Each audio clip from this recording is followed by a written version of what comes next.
아까 그렸던 원천징수 아마 오늘은 원천징수까지 할 수 있을 것 같아요.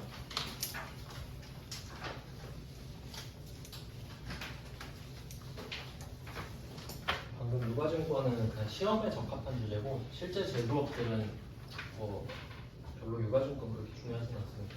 시험에 내기 좋은 주제였고 이건 실제로 중요한 거예요. 실무에서 원천징수. 말씀드렸다시피 저는 자산 부채 이렇게 안 하고 주제별로 지금 하고 있죠. 육아증권 하고 원천징수 하고. 목차를 한번 보시면 이게 나중에 여러분이 복습하실 때는 그 목차만 보고 내용이 떠오를 수 있게 하는 게 제일 좋거든요. 공부할 때. 왜냐면 문제 다 보고 있을 시간이 없으니까. 그 목차를 보면서 딱 정리를 할 수 있게 요약을 해드리면, 자, 제1절에 소득세 있죠. 이건 굳이 붙이면 너의 소득세예요. 너의 소득세. 그렇게 쓰면 없어 보이니까 안 썼어요. 여러분은 써놓으세요. 소득세 위에다가 너의 이렇게 쓰세요. 네 거, 네 소득세. 좀 세금 체계를 정리를 한번 해볼까요?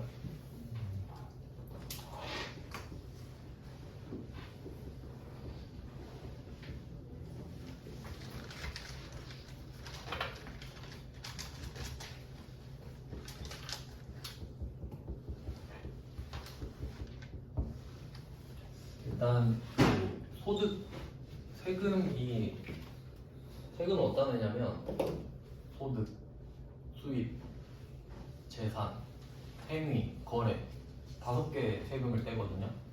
근데 일단 소득에 세금 내는 건 다 알고 계시죠? 월급 받으면 세금 내잖아요. 그러니까 소득이 가장 대표적인 그 과세 대상인데 소득은 딱 2개밖에 없어요. 법인소득세, 개인소득세. 왜냐면 무조건 법인이랑 개인으로만 나누거든요. 그럼 여러분은 개인인 거 아시죠? 그럼 내가 등기 쳐가지고 법인 하나 만들었어. 그럼 걔는 법인이죠. 얘도 세금 낼 거 아니에요? 돈 벌면. 근데 내가 대표니까 얘 세금 내가 계산해. 법인은 사람이 아니니까. 이해되셨죠? 그리고 나중에 깊게 들어가면 어떤 것도 있냐면 아파트 관리사무소 있죠. 거기도 여러분이 막 아파트 관리비 내면 돈이 매달 모이잖아요. 거기도 회계해야 되거든요. 그래서 주택관리사도 회계 배운단 말이에요. 아파트 회계가 있으니까. 그럼 걔는 법인일까 개인일까? 애매하죠? 근데 무조건 둘 중에 하나예요. 안 그럼 세금 못 걷거든. 이해되시죠? 그 정도만 알면 돼. 보통 아파트 거기 그쪽은 뭐라고 보냐면 법인 아닌 단체 이렇게 봐요. 법인은 아닌데 단체긴 단체잖아요. 그럼 그 하나를 개인으로 봐요 그냥.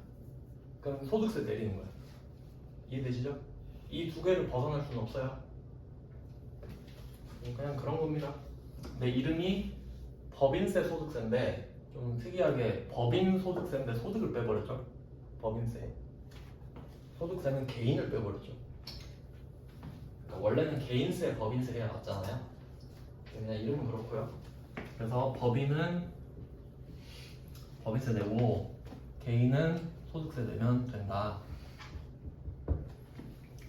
안 어렵죠 여기까지는? 그러면 왜 너의 소득세겠죠? 왜 너의 소득세겠어요? 내가 너한테 돈 주면서 네가 어차피 내야 될 세금 내가 계산해서 갖고 있을게. 그게 원천징수거든요. 즉 이 말은 제1절은 내가 개인한테 돈 줄 때겠죠. 개인한테 돈 주면서 야 너 세법 모르지? 내가 네 세금 계산해서 대신 내줄까? 이게 원천징수예요. 이해되셨죠? 그러니까 쉽게 말하면 이거예요. 원천징수는 돈 주는 사람이에요. 맞죠? 그러니까 회사가 하지. 회사가 나한테 월급 주면서 너 세법 모르지? 내가 세금 내줄까? 네 하면 원천징수 하는 거잖아. 아셨죠? 이 공부가 따로가 아니에요. 그냥 내가 월급 받으면 회사가 하는 이유가 그거구나 라고 생각하셔야 된다고. 이게 회계에서 배우는 게 아니잖아요. 상식이잖아요. 그러니까 내가 지금 회사죠. 그러니까 너의 소득세를 원천징수하겠다고. 여기까지 이해되셨죠? 그 다음에 제2절 법인세는 나의 법인세 이렇게 써도 돼요. 법인세는 내 거야. 내 거. 왜냐면 그냥 상식적으로 생각해 보세요. 내가 회사를 운영하면 우리 직원들 쓰면서 월급 줘야 되죠. 그러면 직원들 세법 모르니까 세금 주면서 내가 세금 계산해 줘야 돼. 얘네 거. 맞죠? 근데 내가 지금 돈 벌려고 작정하고 돈을 벌고 있는데 내 세금도 내야죠. 그러면 누가 나한테 돈 줄 때도 원천징수 할 수도 있겠죠. 그럼 그건 내 법인세잖아요. 그러니까 네 세금 내 세금 이야기하는 거라고요 지금. 아시겠죠? 그러니까 너의 소득세, 나의 법인세 정리됐죠? 이렇게 해서 이번엔 그림을 컬러로 뽑아봤어요. 이 페이지. 소득세는 원천징수. 여기서 소득세는 말씀드린 너의 소득세입니다. 자, 그림을 한번 잘 보시죠. 일단 위쪽에 A 법인이 나예요. 나. 왜냐면 우리는 제조업 법인이거든요, 항상. 그러니까 내가 개인일 리는 없어요, 시험에서는. 그러면 너는 두 가지 중에 하나겠죠. 너는 개인 아니면 법인 아닐 겁니까? 그럼 왼쪽은 개인, 오른쪽은 법인이죠. 그럼 법인부터 한번 가볼까요? 법인. 내가 법인한테 돈을 줘. 야, 법인아 너한테 돈 줄게. 아, 근데 너도 세법 잘 알겠네? 그냥 다 줄게 하고 세전을 주죠. 원천징수를 안 하니까 세금까지 다 줘버리죠. 너 어떻게 하라고? 네가 알아서 내. 그럼 얘가 세금 내는 거 보이시죠? 과세당국은 국세청이랑 지방자치단체예요. 국세지방세 따로 있으니까. 그럼 걔가 알아서 내면 그러면 C 법인한테는 남아있는 게 뭐겠어요? 세후가 남겠지. 세전을 받아서 지가 세금을 냈잖아요. 그럼 손에 세후가 남아있겠지. 맞죠? 근데 왼쪽 개인은 어때요? 비개인 주면서 야 너 세법 모르지? 이렇게 가야지. 세법 모르지? 내가 그냥 세금 계산해서 갖고 있는다? 그러면 개인한테는 얼마만 줘요? 세후만 주죠. 왜? 원천징수를 했으니까.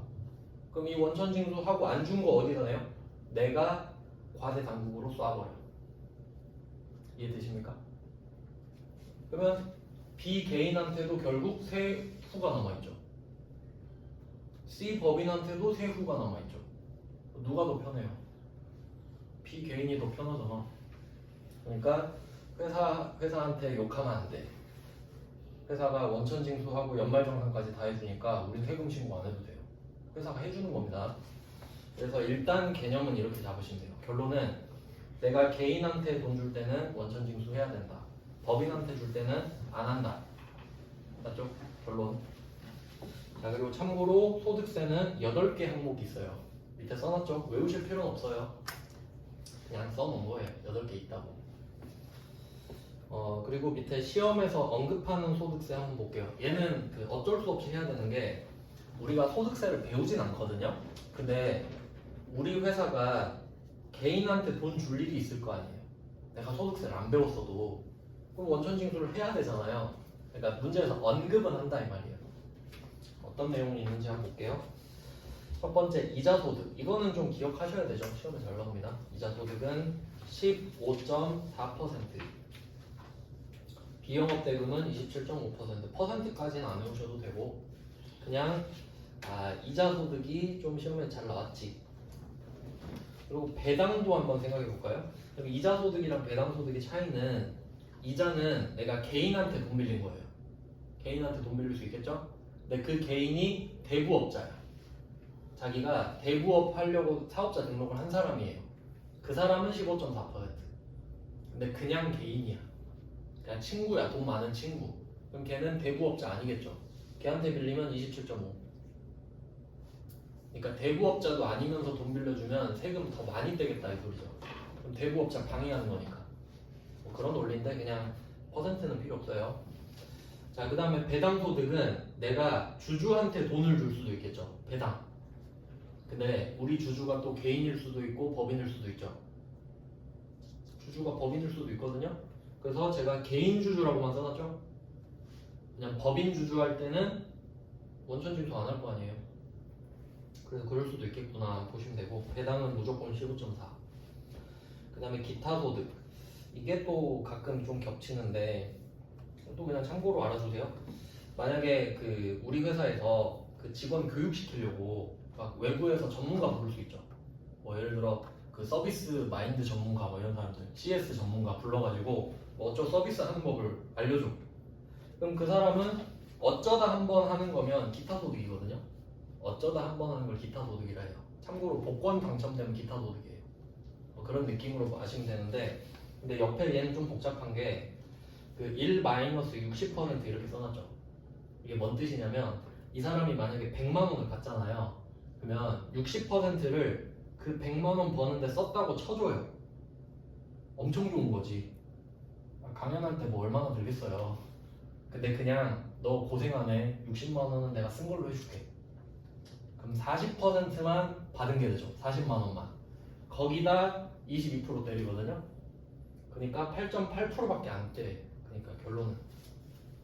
그래서 뭐 가끔 8.8%도 나오고 3.3%도 나오고 막 그러거든요. 그냥 상식적으로 알고 계시면 나쁠 거 없지. 그리고 사업소득자는 3.3%막 그렇게 됩니다. 뭐 그런 차이가 있고. 그러니까 이 강연을 하는 전문적으로 하는 사람은 사업소득이에요. 그럼 3.3%. 근데 강연을 하는 사람은 아닌데 막 대학 교수야. 근데 한 번만 와서 해주세요. 그럼 기타 소득이에요. 뭐 그런 차이가 있고. 그다음에 근로소득이 중요하겠죠 우리한테는. 자, 근로소득 여기까지 보고 좀 쉴게요. 자, 근로소득은 두 가지로 나눠지는데 상용직이랑 일용직으로만 나눕니다. 어떤 식이냐면 보통 우리는 그 정규직, 비정규직 이렇게 말하잖아요. 그럼 한번 생각을 해보세요. 정규직은 맨날 쓰죠. 회사 입장에서. 그럼 비정규직은? 그러니까 좀 뭐라고 해야 될까? 생각을 해보죠. 정규직, 비정규직. 근데 비정규직은 또 두 개로 나눌 수 있을 것 같은데 계약직, 무기계약직? 뭐 이 정도로 나눌 수 있지 않을까요? 한번 생각을 해보세요. 정규직은 못 자르는 사람이죠. 그냥 정규직 못 잘라. 비정규직 중에 계약직은 계약기간 끝나면 끝. 근데 무기계약직은 정규직은 아니지만 사실 정규직이랑 똑같아요. 무기계약이니까 계속. 근데 정규직보다 월급이 작은 사람이죠. 뭐 이런 식으로 나눌 수 있는데 결국 계약 기간 동안은 맨날 써야 되죠. 그러니까 결론은 이 사람들 다 상용직이에요. 그러니까 우린 그냥 이렇게만 보는 거예요. 그리고 상용직이 아닌 사람이 일용직. 일용직은 한 번 쓰는 사람이죠. 차이 아시겠죠? 그러니까 계약직도 일용직은 아닌 거예요. 하루 쓰는 게 아니잖아요. 계속 쓰잖아요. 계약 기간 동안은. 뭐 그런 느낌이라는 거죠. 그래서 이렇게 구분이 돼 있고 일용직은 보통 월급을 보통 하루에 한 번씩 월급이라고 하면 안 되죠. 1급이죠. 그 사람들은 1급을 줄 때마다 원천징수 해버려요. 그걸로 끝나요. 근데 상용직은 월급을 계속 받으니까 연말정산을 해주죠. 그렇게 차이가 납니다. 그래서 그 상용직 쪽을 한번 보시면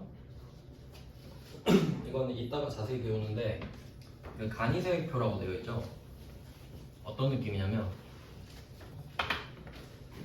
소득 구간 뭐 200, 뭐 300 정확하진 않은데 대충 이런 느낌이에요. 소득 구간이 200, 300, 400 이렇게 있고 그 다음에 부양가족이 뭐 2명, 3명, 4명 이렇게 있을 수 있잖아요. 그럼 이게 표가 이렇게 만들어지겠죠. 내가 만약에 300인데 부양가족이 3이다. 그럼 여기에 해당이 될 거 아니에요? 그럼 여기에 얼마씩 원천징수 하라고 써 있어요. 그게 간이세액표예요. 그러면 이건 정확한 게 아니죠. 그냥 일단 대충 이렇게 해봐. 그러면 이거를 월급 줄 때마다 하니까 12번 할 거 아니에요. 맞죠? 그러면 이제 1년 동안 연말에 또 뭐 하냐면 교육비 쓴 거, 의료비 쓴 거, 카드 쓴 거 막 다 모아. 그리고 정산을 해요. 정산. 왜냐면 매달 월급을 줄 때는 세금을 대충 계산했잖아요. 간이세액표로. 그러면 연말에 정확히 계산 한번 해야 될 거 아니에요. 그게 연말정산이거든요. 그러면 그때 세금을 다시 계산해서 많이 걷었으면 돌려주고 덜 걷었으면 더 받고 뭐 이런 거 하는 거예요. 그래서 간이세액표랑 연말정산, 그러니까 간자랑 정자가 대비되는 거죠. 간이는 대충 한 거잖아요. 정산은 정확히 하는 거잖아요. 그러니까 간이로 매달 했으니까 1년에 한 번은 정확히 하자. 근데 그건 정규직, 그러니까 좀 오래 근무하는 사람들이나 가능하겠죠. 일용직은 안 되겠잖아요, 연말정산이. 그러니까 일용직은 한 번 줄 때마다 해버려요. 뭐 그런 차이가 있어요. 네, 10분 정도 쉬고 이제 3페이지부터 보겠습니다.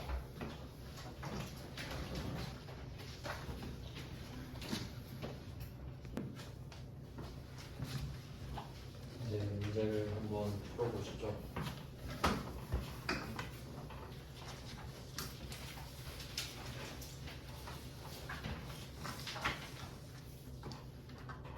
아마 많이 지루하실 텐데, 근데 딴 데서 배우면 더 재미없을 거예요. 뭐 회계가 뭐 재밌으려고 배우는 건 아니니까. 그래도 저는 노력하고 있어요. 한번 상황을 보시죠. 그러면 일단은 내가 개인한테 돈을 준다라는 걸 머리에 염두에 두고 개인한테 돈을 주고 있다. 그리고 사례를 쭉 거는 겁니다. 제목도 달아놨는데 일단 1-1 해서 이자소득 원천징수라고 써놨죠. 그러면 제목을 보면서 연상하는 연습을 계속 하세요. 그러니까 그냥 이자소득인갑다 이게 아니고 내가 쟤한테 돈을 빌렸구나. 개인이 있는데 내가 쟤한테 돈 빌렸어. 그럼 이자를 줘야겠죠. 그럼 이자를 주면 쟤가 돈을 버니까 세금 내야 되고 개인이니까 내가 원천징수를 하고 이자를 줘야 되는 거야. 이런 걸 생각하는 게 중요한 거예요. 뭐 그런 거죠. 그러면 개인한테 돈 빌려서 이자 준다 이렇게 돼요. 그리고 여기서는 그러면 개인 표시하시면 되겠죠? 01번의 첫 번째 줄에 개인으로부터 차입 편부채잖아요. 개인. 참고로 이자는 법인이어도 하긴 하는데 그냥 우리 원칙대로 갈게요. 너무 복잡해지니까 그냥 개인이니까 한다고 생각하겠습니다. 자, 그리고 부채에 대한 이자 비용 36만 2,500원을 보통예금 계좌에서 이체했다. 앞에서 했던 문제인데 그 주제가 겹쳐서 또 넣었습니다. 그리고 원천징수세액 13만 7,500원 여기다가 27.5% 그냥 써놓을게요. 외울 필요는 없지만 그냥 계산해보면 27.5% 나오거든요. 그러면 그냥 이 사람은 대부업자 아니구나 그냥 유추할 수 있어요. 저는 그냥 보이니까 말씀드리는 거예요. 그러니까 친구한테 돈 빌렸다 이런 느낌이에요. 친구한테 원천징수를 해서 주는 거죠. 그러면 일단 붕괴 답을 보시면 차변에 이자 비용 50만 원을 인식합니다. 50을 줘야 돼요. 근데 27.5%를 떼고 줘야 되니까 예수금으로 빼놓습니다. 여기서 이름이 예수금이 나오는데 그러니까 미리 받아놓는다는 뜻인데 그냥 예수금은 앞으로 두 가지가 나올 거예요. 미리 말씀드릴게요. 예수금이랑 부가세 예수금 이렇게 2종 세트가 있는데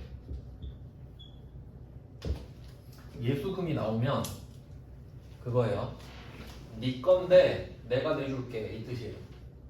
네 건데 내가 내줄게. 그러니까 네 거 잠깐 내가 갖고 있다 내줄게 이 뜻이거든요. 그러면 네 걸 내가 잠깐 보관만 하고 있으니까 부채가 돼요. 어차피 내줘야 되는 거니까.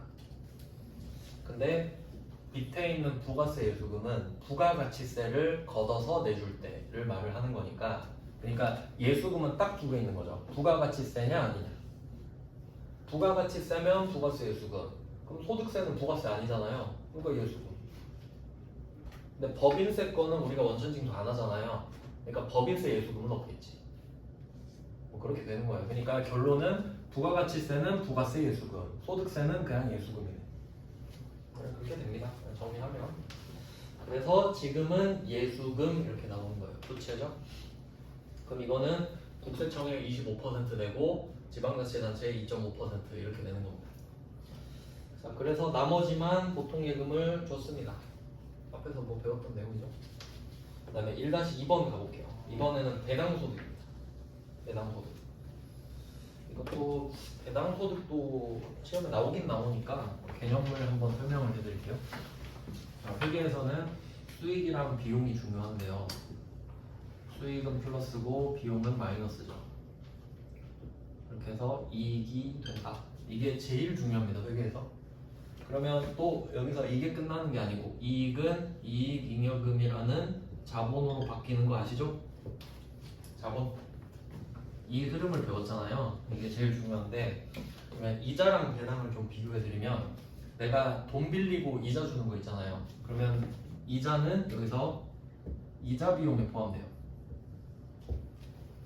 즉 여러분이 돈 빌리고 이자를 많이 낼수록 이익은 줄어들겠죠. 그렇죠? 당연히 이자 많이 내면 이익이 줄겠지. 그러면 그 이익이 이익잉여금으로 되는 것도 줄어들겠죠. 근데 어쨌든 이익잉여금이 나왔다고 할게요. 그럼 이제 내가 이게 번 돈이잖아요. 이걸로 현금 배당할 수 있어요. 이게 차이예요. 그러니까 둘 다 돈 주는 거잖아요. 그냥 돈 주는 거지 이게 아니고 이자 비용은 비용. 그러면 이렇게 비용을 지불하고도 이익이 남아야만 배당을 할 수 있는 거지. 그러니까 채권자가 우선이죠. 내가 이자도 못 주면서 배당하고 그러면 안 되잖아요. 그러니까 이자 주면서 돈이 안 남았어. 그럼 배당은 없는 거지. 순서가 이렇게 정해지는 거예요. 그러니까 배당은 해도 되고 안 해도 되는 거지. 그래서 성분을 잘 보시면 이자 비용은 비용 플러스라고 돼 있잖아요. 1번 문제. 근데 2번 문제에 보시면 배당금을 결의했다 이렇게 돼 있거든요. 참고로 배당은 2단계인데 요거 위에다 또 써볼게요. 실제로 어떻게 그 진행이 되는지를 말씀드릴게요.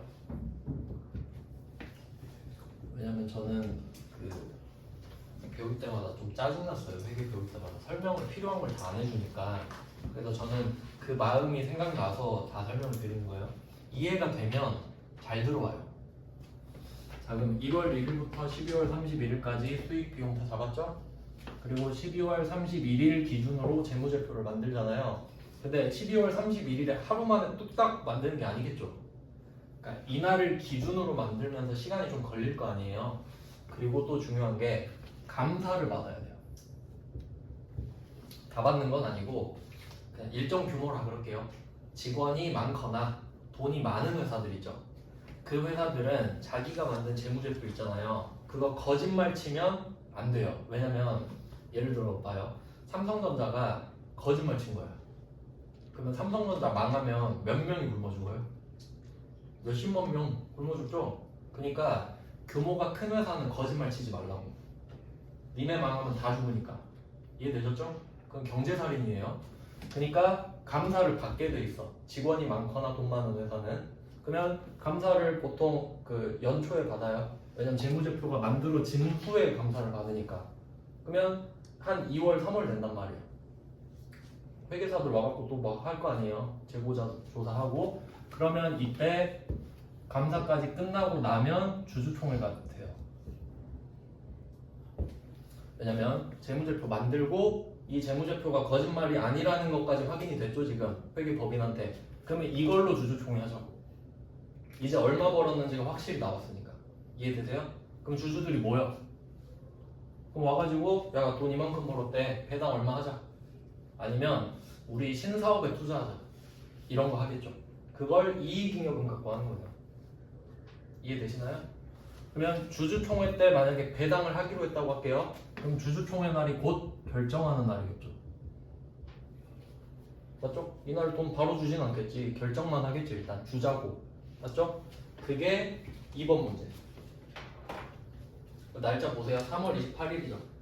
대충 연초잖아요. 3월. 2, 3월에 보통 많이 하거든요. 그럼 3월 말에 하고 있고 결정 표시하세요. 흐름 이해되시죠? 그러니까 지금 감사도 다 받았고 주주총회까지 된 거야. 주주총회. 그러면 우리 돈 많이 벌었으니까 한 500 정도 나눠서 쓰게 이렇게 되는 거죠. 그럼 한 주당 그 주식수로 쪼개면 한 주당 뭐 500원 이렇게 나오겠지. 총액이 500만 원인 거예요. 그래서 차변에 보시면 비용이 아니고 2월 이익잉여금이라는 자본 마이너스죠. 이익잉여금이 줄어들고 있잖아요 지금. 이익잉여금은 자본이라고 그랬죠? 얘를 나눠주면 어떻게 돼요? 자본이 줄어들어야 되잖아. 그리고 돈이 빠져나가야 되죠. 근데 주기로만 했으니까 부채지 일단. 미지급 배당금. 그리고 밑에 이익중개금은 상법에 의한 거라서 우린 몰라도 돼요 일단. 그러면 이해되시죠 여기까지? 500을 주기로 결정만 한 거야. 그리고 밑에 3번 문제 가보시면 이거 문제 잘못 넣었네. 날짜를 맞춰서 넣었어야 됐는데 얘는 참고로 중간 배당이고요. 원래는 한 4월 초중반에 돈 주겠죠? 그렇다고 치고 그리고 3번 문제는 지급하였다 표시하시면 되겠습니다. 미지급한 중간 배당금을 지급하였다 이거 표시하시면 되겠죠. 그러니까 2번에 있었던 일을 3번에 정리를 하자 이렇게 되겠죠. 그래서 제가 미지급 배당금 연결해놨죠. 점점점으로 화살표 하시면 되겠죠. 그럼 이 배당금을 털면서 배당을 주는데 알고 보니까 우리 주주가 다 개인이네. 그럼 어떻게 해야 돼요? 원천징수 또 해야지. 15.4% 보이시죠? 그러니까 세율은 몰라도 돼요. 어차피 금액으로 알려주니까. 근데 알면 더 잘 보이죠. 그래서 이런 식으로 됩니다. 그럼 결론만 보면 2번, 3번은 하나의 회계 처리로 보면 되겠죠. 그럼 어떻게 돼요? 자본이 줄면서 자산이 준다. 내 자본을 헐어서 돈 주는 거잖아요. 근데 1번 문제는 어때요? 그냥 비용이었죠. 차이 아시겠죠? 그래서 3번은 시험에 나올 수도 있어요. 왜냐면 3번은 전산회계 1급이잖아요. 그러니까 2번은 안 나와요. 2번은 낸 적 없거든요. 근데 이해를 돕기 위해 제가 2번을 넣어놓은 거지. 3번만 나옵니다. 풀 수 있겠죠? 그러니까 개인은 이렇게 기억을 합시다. 왁구를 제가 알려드릴게요. 자, 개인한테 돈 준다. 이렇게 하면 대변은 예수금 정해져 있어요. 그리고 보통 예금. 자, 이거 정해져 있습니다. 개인한테 돈 준다. 그럼 대변은 이거. 예수금, 보통 예금. 그냥 원천징수 해야죠. 맞죠? 얼마인지가 문제지. 그러니까 대변은 지금 다 똑같아요. 그러니까 1번과 3번 보세요. 둘이 똑같잖아요. 동그라미 쳐주시든지. 둘이 똑같습니다. 이런 걸 파악해야 돼요. 그래야 문제가 쉬워진다고. 그러면 어떻게 돼요? 차변만 다르구나. 대변은 정해져 있으니까. 그럼 차변이 뭔지가 문제네? 이렇게 보면 엄청 쉬워지는 거야, 문제가. 이해되셨죠? 그러니까 1번, 3번이 내용은 다르지만 대변은 적고 시작하는 거예요. 예수금, 보통 예금. 근데 1번은 이자래. 그럼 이자 비용. 3번은 배당이래. 그럼 미지급 배당. 대변은 정해져 있다. 이렇게 패턴을 보는 게 정말 중요해요. 왜냐면 이게 여러분 처음 배울 때 이게 패턴을 못 잡거든요. 그러니까 제가 알려줘야 돼요. 이렇게 봐야 쉽다고. 자, 그럼 이제 4페이지. 이제 보일 거예요. 이제 제가 말씀드린 대로. 자, 4페이지에 4번 문제를 한번 보세요. 그리고 문제를 읽어볼게요. 외부 전문가를 초빙해서 교육을 실시했대. 외부 전문가는 법인은 아니겠죠. 개인을 불렀겠지. 개인이겠구나. 원천징수 각이다. 근데 원천징수 여기 딱 하고 있죠. 근데 원천징수는 제가 몰라도 된다고 말씀드린 게 원천징수액은 얼마다. 그럼 예수금 쓰는 게 더 바로. 맞죠? 그리고 보통 예금으로 줬겠지. 내가 가서 현금 주진 않을 거니까. 그러니까 정해진 거예요. 근데 차변만 달라진다 그랬죠. 그러면 이 강사를 왜 불렀는지 생각해 보세요. 개정 과목은 왓이 아니고 Y라 그랬죠. 왜 불렀죠? 교육시키려고. 그럼 교육비죠. 그럼 교육비잖아 답이. 강사료가 아니고 교육비죠. 왜냐면 왓은 강사료, Y는 교육비. 그러니까 교육훈련비죠. 어디 부서죠? 생산부서 500번. 끝났죠? 결론은 개인한테 돈 줬다. 그럼 대변을 먼저 적어요. 예수금, 보통예금. 이유가 뭐지? 교육. 끝. 이렇게 보시는 거죠, 문제를. 개인한테 돈 줬다예요. 핵심은. 근데 이렇게 안 배우면 어떻게 되는지 아세요? 반대로 생각해. 이자다, 배당이다, 교육비다. 그러면 오른쪽이 안 보이거든요. 그러면 공부를 다 따로따로 하게 돼요. 그럼 더 힘들어지겠죠? 근데 공통점 보이시잖아요. 개인한테 돈을 줬다. 그럼 대변을 먼저 적고 차변만 달라지네? 이렇게 되잖아요. 순서만 바꿔도 효율이 달라진다고요. 그러니까 대변은 정해져 있다. 다 개인한테 돈 주고 있으니까. 근데 아까 배당은 좀 다른 게 뭐냐면 배당은 우리 주주가 법인이랑 개인이 섞여 있거든요. 근데 그걸 말을 해줘야 돼. 근데 아까는 그냥 원천징수세액 15만 4천 원 이렇게 말했잖아요. 근데 문제를 이렇게 낼 수도 있는 거지. 우리 회사의 주주는 전부 다 개인이다. 이렇게 문제를 낼 수도 있는 거죠. 그럼 결국 다 하라는 소리잖아요.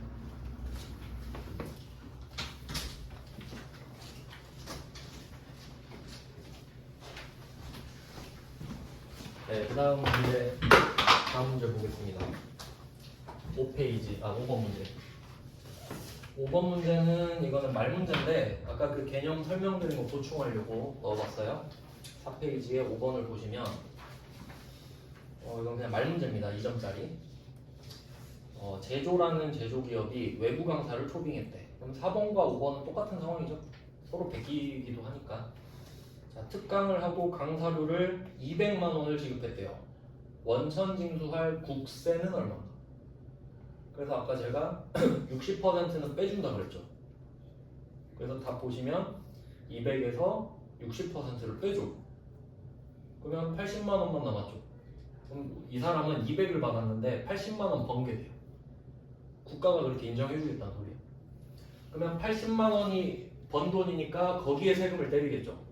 그게 20%가 국세, 2%가 지방소득세거든요. 근데 여기 물어보는 게 국세는 얼마인가 이렇게 돼 있죠. 그러니까 20%. 그러니까 결과적으로 8%인 거지.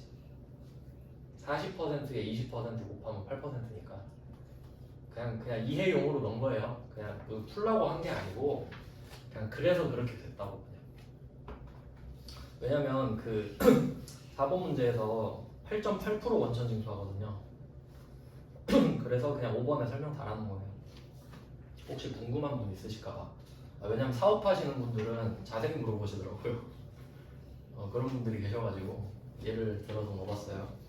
그 다음에 06번. 자, 06번은 이건 세무 1급 거라서 풀 이유는 없는데 그냥 참고로 넣어봤어요. 이번엔 스미스 씨 데리고 왔어요. 달러로 줬어. 그러면 금액 계산을 해보면 일단 대변은 정해졌다고 제가 말씀드렸죠. 근데 이걸 왜 넣어놨냐면 팩트거든요. 잘 보시면 예수금이 두 개로 쪼개져 있죠. 뭐라고 써있나 한번 봐봐요. 세무서. 얘가 국세. 그러니까 국세청 밑에 지방국세청이 있고 지방국세청 밑에 세무서가 있거든요. 그러니까 세무서에 돈 내려가면 국세 내려가는 거예요. 그러니까 이게 20%지. 자, 그리고 밑에 화성시청이 있죠. 시청. 지방자치단체죠. 얘는 2%. 소득이 두 개니까 대한민국 국민, 이 사람은 화성 시민이겠죠. 그러니까 원래는 이렇게 써야 맞겠죠. 생각해봐요. 여러분이 격리야. 그냥 22% 내면 되지 이게 아니고 20%는 세무서 내야 되고 2%는 시청 가서 내야 돼요. 그러니까 원래는 따로 써야겠지. 알고는 계시라고. 그러니까 이제 4번 문제 다시 봐봐요. 22만 원 써있잖아요. 원래 어떻게 써야겠어요? 20만 원은 세무서, 2만 원은 광주광역시 이렇게 써놨겠지. 맞죠? 네, 실무는 6번인데 우리 시험은 너네한테 그것까지 바라진 않는다. 일단 원천징수 하는 것만 아냐고 물어볼게. 이해되셨죠? 알고는 계셔야지. 그래도 놀라잖아요. 실무 가면 시험에선 이렇게 안 했는데요 이러면 욕먹죠? 그러면 안 되니까 보기는 해야 된다. 그리고 뭐 달러는 그냥 곱하면 되고, 참고로 6번 문제는 좀 특이한 게 그 60%를 안 빼줬어요. 왜냐면 그것까지 되면 너무 어려우니까 그런 것 같아. 그러니까 그냥 참고하시고, 6번 문제는 시험에 안 나오지만 그 세무서랑 시청 정도만 표시해 놓을게요. 푸는 문제는 아니고요. 그다음 이제 5페이지로 가보시죠.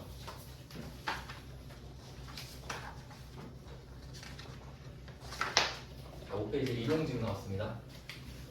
일용직은 하루 단위로 쓰는 사람이라고 할게요. 원래는 좀 기간이 정해져 있는데 원래 3개월 미만이거든요. 그냥 하루라고 할게요. 그냥 제가 노가다 뛴다 뭐 이런 식으로 생각할게요. 자, 그러면 7번 영업부서에서 그 찌라시를 돌리려고 그 한 명 썼어요. 그 돌리시는 할머니 분이라든가 해서 하루만 좀 부탁드릴게요 하고 12만 원 드린 거예요. 그러면 개인한테 돈 줬죠? 일용직 근로자라 돼 있으니까. 그러면 대변에 보시면 제가 예수금 0 써놨죠. 이유가 있어요. 밑에 9번을 한번 보세요. 자, 9번은 일용직 근로자한테 원천징수세액을 구해보세요 이런 문제거든요. 이것도 푸는 문제는 아니고 밑에 해설 보시면 5,400원 이렇게 써있죠. 그 다음 줄에 마이너스 15만원 보이세요? 소득세법에 일용직 근로자는 하루당 15만원은 안 건드려요. 먹고 살기 힘드니까 하루 15만원은 세금 안 거둘게요. 비과세라 그래요. 국가가 과세를 포기하는 거예요. 15만원은 안 건드리겠습니다. 그럼 이 사람 7번은 회사가 비용 처리도 되면서 이 사람은 세금도 안 내는 거지. 근데 하루 15만원이 뭐 그렇게 큰 건 아니죠. 그러니까 실제로 노가다 뛰러 가면 그러니까 뭐 지금 얼마인지 모르겠는데 한 11만원 받는다 치면 그냥 다 받는 거죠. 근데 한 20만원 받는다? 그럼 이제 한 1,000원 떼고 받을 거예요. 그 정도? 계산 공식은 외우실 필요 없고 여기서 제가 말씀드리고 싶은 건 하루당 15만원을 빼준다. 그러니까 07번은 예수금이 있어야 되는데 0인 거죠. 예외적으로. 그 다음에 8번 문제도 보세요. 자, 8번 문제는 또 일용직 근로자가 나왔는데 42만원이거든요. 이번에는. 근데 옆에 뭐라 써있나요? 밑줄 그어놨죠. 고용보험료 등의 원천징수액은 발생하지 않는 것으로 가정한다. 저라면 이렇게 될 것 같아요. 지금 회계 1급이잖아요. 회계 1급이니까 그냥 하지 마세요 이렇게 했거든요. 근데 저라면 한 명당 14만원씩 3명한테 일당을 줬다 이렇게 될 거예요. 그럼 7번 문제랑 답이 같아지죠. 14만원이면 15만원 아래잖아요. 그러니까 만약에 전산세무 1급이면 그렇게 말했을 거예요. 한 명당 14만원씩 3명한테 일당을 줬다. 그러면 15만원 비과세니까 예수금이 0이 되는 거죠. 이해되셨죠? 그러니까 7번, 8번은 똑같은 문제예요. 근데 회계 1급에서는 그냥 이렇게 낼 거란 거지. 7번은 아예 예수금 말 안 했죠. 그럼 이제 패턴을 보는 거예요. 회계 1급은 원래 원천징수가 있어도 말을 안 하면 되는 거예요. 맞죠? 그리고 개정 과목은 잡급, 잡스러운 급여. 어쩌다 한 번.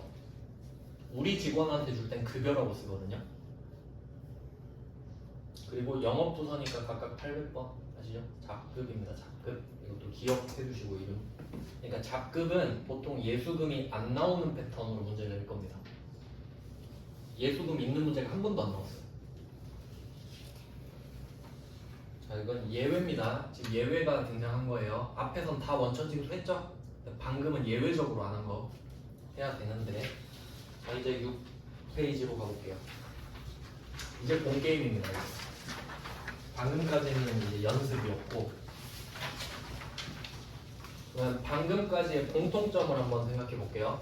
뭐뭐가 나왔었냐면 이자 줬고, 배당 줬고, 그리고 일용직 근로자 줬고, 뭐 강사 줬고 이렇게 됐잖아요. 그 사람들의 공통점, 우리 직원 아니죠. 우리 직원 아닌 사람들한테 줬잖아요. 그러니까 우리 직원이 아닌 사람들한테 할 때는 4대 보험은 안 걷지. 근데 이제 상용직으로 넘어오면 우리 직원이죠. 이제 4대 보험 것까지 해요. 왜냐면 4대 보험료 내야 되니까. 그래서 그 약간 그런 약간 밈 같은 거 있지 않나? 그러니까 뭐 직업 가졌을 때 막 약간 안 좋은 직업 말할 때 4대 보험 안 든 직업일 것 같다 뭐 그런 식으로 말할 수 있잖아요. 그러니까 이렇게 나눠지는 거잖아. 상용직이냐 아니냐. 그러면 1-5 상용직 뭐 우리 직원이라 볼게요. 무기계약직, 계약직 다 포함입니다. 자, 원천징수 몇 개 하는지 한번 볼게요. 자, 표 하나 제가 넣어놨죠. 첫 번째 세금, 소득세, 국세, 지방소득세, 지방세. 아까 그래서 예수금이 2개로 나눴었죠. 자, 그 다음 4대 보험료가 추가됐어요. 4대 보험료. 이름 한번 볼게요. 첫 번째 국민연금. 이거 내긴 하는데 우린 못 받죠. 내야죠. 뭐 뜯어가니까. 그 다음에 건강보험료. 이건 그래도 혜택을 좀 보죠. 참고로 장기요양보험료랑 건강보험료는 하나라고 보시면 돼요. 이름만 2개고. 그 다음에 고용보험료. 이건 회사 다니고 있는 사람한테 걷어서 잘린 사람들 주는 거죠. 실업급여. 그 다음에 산재보험료는 일하다 다치면 뭐 그런 보험료 주는 거. 그러면 4대 보험인데 이 4대 보험은 준조세라 그래서 안 내면 처벌받아요. 준조세. 그러니까 세금급으로 보는 거예요. 그러니까 이게 가끔씩 그런 경우 있어요. 직원 적은 회사들이 그 월급 조금 주려고 4대 보험 빼버리는 경우 있거든요. 그거 조사 나와서 들키면 그 근무한 기간 동안 4대 보험 다 뜯어가요. 가산세도 내고. 세무서랑 연결돼 있어서 다 찾을 수 있거든요. 뭐 그렇게 돼 있어요. 그러니까 그게 준조세라는 거예요. 세금급으로 봐버립니다. 그리고 옆에 직원 부담이 되게 중요해요. 이게 진짜 중요해요. 한번 상식적으로 생각해 볼게요. 직원이 월급을 받으면 세금 내야 될 거 아니에요. 그럼 그 세금을 몇 퍼센트 낼지 생각해 보세요. 직원이 더 내야겠죠. 그러니까 세금은 직원 부담 100%인 거 어렵지 않죠? 네가 번 돈 네가 내야지. 근데 4대 보험으로 내려가면 50% 보이세요? 원래 본인이 다 내야 됩니다. 회사 안 다니는 사람은 지역가입자라 그래서 자기가 다 내야 돼요. 근데 회사 다니면 직장가입자라 그래서 회사가 반을 내요. 이게 꿀인 거죠 이게. 그러니까 원래 만약에 국민연금을 내가 한 달에 10만 원 내야 된다 하잖아요. 5만 원만 걷어가 회사가. 그리고 5만 원은 지가 내줘요. 이해되시죠? 근데 세금은 어떻게 써요? 내가 낼 거 다 뜯어가겠지. 내가 내야 되니까. 그러니까 본인 부담률이 되게 중요해요. 직원 부담. 그리고 고용보험료는 정확히 50%는 아니고 회사가 좀 덜 내거나 그런 경우가 좀 있어요. 그리고 산재보험료는 회사가 100% 부담하기 때문에 우리가 내는 건 없고요. 그러니까 급여 명세서에 산재보험료라는 이름은 볼 수가 없어요. 회사가 다 내니까. 그래서 결론은 우리가 월급 받으면 5개 떼인다. 세금 2개, 4대 보험 중에 3개. 아시겠죠? 이게 상식적으로 이해가 돼야 돼요. 그러니까 소득세법이랑도 연결이 돼 있는 거죠, 얘는. 근데 직원들이 소득세법 공부를 안 하니까 우리가 지금 인사팀 직원으로서 회사 대표로서 소득세 공부해가지고 원천징수하고 있는 거예요. 이렇게 된 겁니다. 자, 그럼 10번 문제 가볼게요. 10번. 10월 31일 재무팀 강가연 팀장의 10월분 급여를 보통예금 계좌에서 이체하였습니다.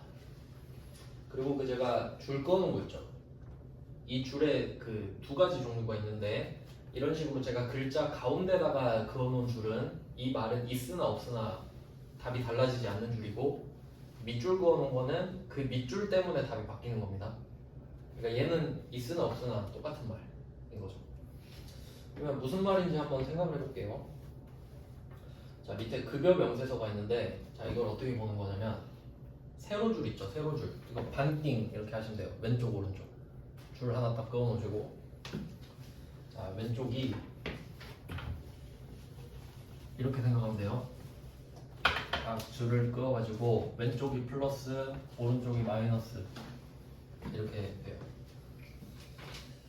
그래서 왼쪽 내용을 한번 보시면 그러니까 여러분이 월급 받는다 생각해봐. 지금 이거 딱 급여 명세서 받았어요. 그 왼쪽에 기본급, 식대, 자가운전 보조금 써있죠. 이 금액이 크면 좋겠죠. 그러니까 플러스지. 직원 입장에서 플러스. 근데 이 급여계 490 있잖아요. 이걸 우리가 세전이라 그래. 맞죠? 하지만 세전은 상상 속의 동물이죠. 왜냐면 세전이니까 세금 떼고 줄 거 아니에요? 그럼 이때 오른쪽에 가보니까 공제가 보이시나요? 공제. 이거 되게 중요한 말인데 공제라는 말은 엄청 많이 쓰이거든요. 근데 이 뜻을 잘 모르면 좀 불편해져요. 많이 쓰는 단어인데 뜻을 모르면 힘들거든요. 그래서 공제의 뜻부터 해볼게요. 공제는 빼다라는 뜻이에요. 그냥. 그러니까 단어에 막 의미가 있는 경우 있잖아요. 예를 들어 착하다 하면 좋은 뜻이죠. 근데 공제는 그런 거 없어요. 공제는 중립.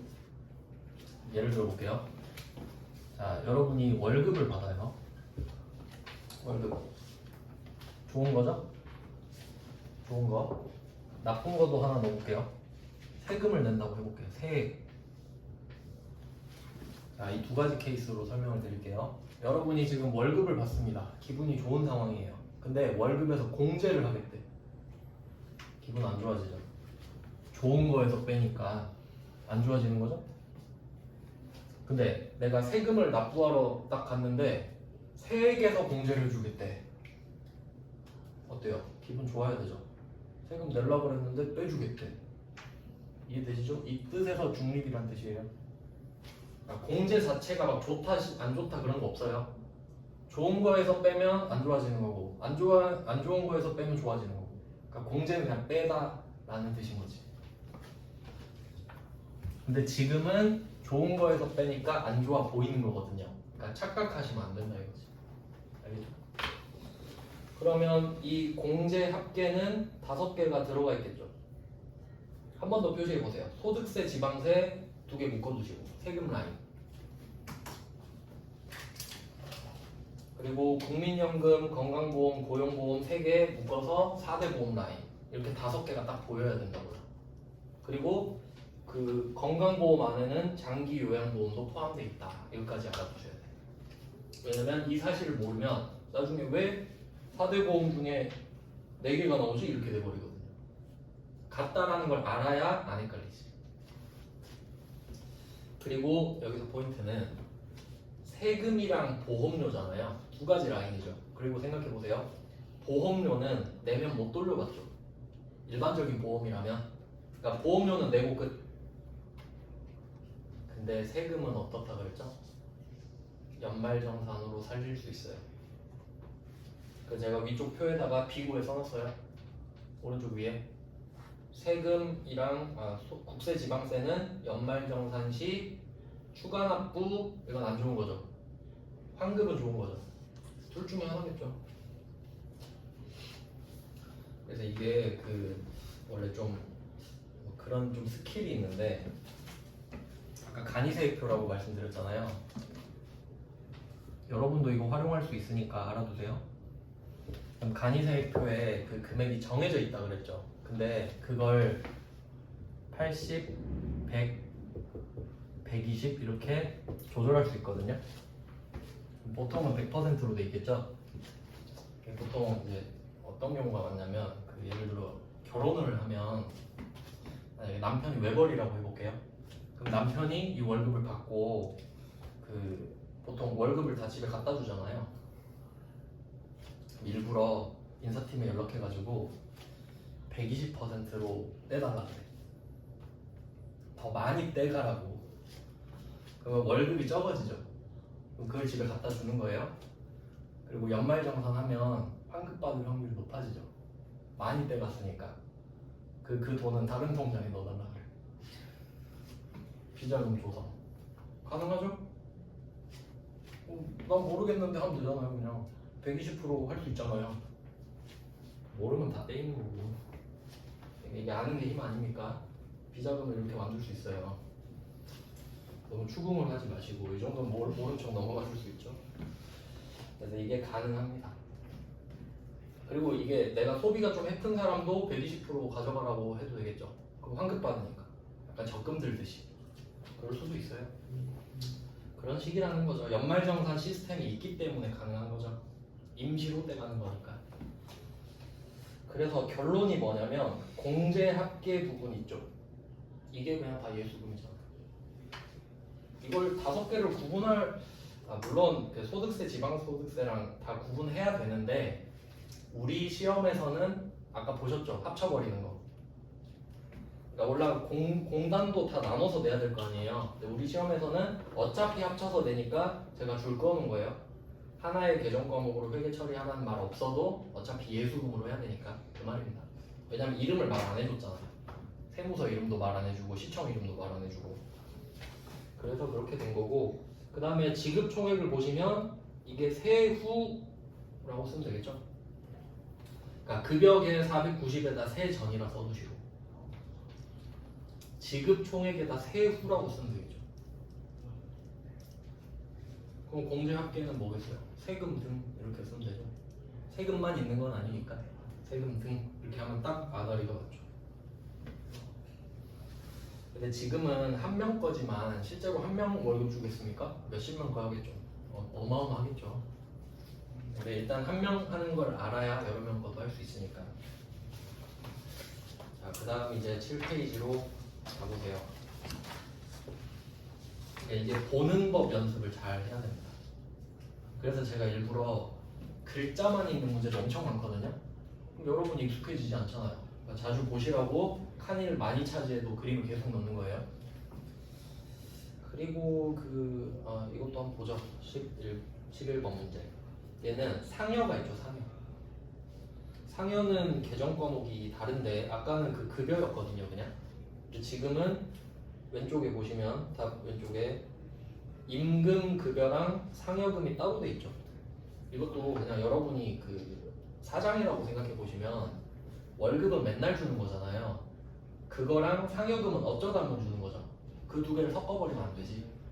맞죠? 그러니까 관리 차원에서 당연히 나누는 게 맞아요. 그런 의미에서 나누는 거고. 그리고 그 계정 과목 이게 좀 계정 과목이 달라서 말씀을 좀 드리면 그 제조 쪽이랑 본사 쪽으로 나눠지잖아요. 네, 제조는 임금도 있고 500번 급여도 있어요. 그리고 본사는 800번 급여 이렇게만 나눠져 있습니다. 그러니까 아까 재무부 팀장은 800번 급여밖에 없으니까 여러분이 절대 헷갈릴 리가 없거든요. 계정 과목이 한 개면 뭐 헷갈리겠어요. 그냥 엔터 치면 되지. 근데 문제는 두 개 있으면 애매하죠? 그러니까 이건 알고 계셔야 돼요. 그래서 제가 답에다가 임금 또는 500번 급여 이렇게 써놨죠. 근데 이거는 제 생각인데 나눈 데는 이유가 있을 거 아니에요? 근데 저는 이렇게 생각했어요. 임금은 진짜 그 생산에 참여하는 직원 있죠. 작업복 입고 진짜 생산하는 사람.